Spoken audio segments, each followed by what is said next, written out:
দেবশিশুর জন্ম অযোধ্যা নগরী আজ উজ্জ্বল আলোয় ভরে গেছে। আকাশে মেঘ নেই, মানুষের মুখে আনন্দের ছাপ। রাজপ্রাসাদে বাজছে ঢাকঢোল, নারী পুরুষেরা সেজে উঠেছে উৎসবে।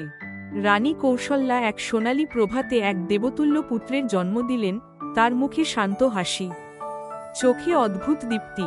সেই শিশু রাম, যার জন্মেই মুছে গেল অযোধ্যার 100 বছরের অপেক্ষা।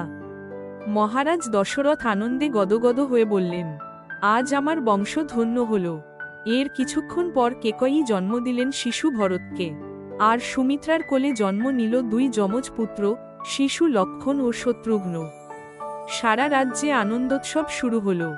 রাস্তা ফুলে ঢাকা, মানুষ নাচছে, শিশুরা হাসছে। ঋষিরা বললেন, এই 4 সন্তানই হবে ধর্ম, প্রেম ও বীর্যের প্রতীক। সময় গড়াতে লাগল, 4 ভাই একসাথে বড় হতে লাগল। রাম ছিল শান্ত ও জ্ঞানী, নাম, চারদিকে ফুলের গন্ধ। ভরত ছিল ন্যায়বান, লক্ষ্মণ সর্বদা রামের পাশে, আর শত্রুঘ্ন ভরতের সঙ্গী। তাদের হাসি খেলায় অযোধ্যা ভরে উঠল। দূর আকাশে তখনও সূর্য হাসছে, যেন জানে, এই 4 ভাই একদিন পৃথিবীর ইতিহাস বদলে দেবে। মুখের সাথে সূর্য।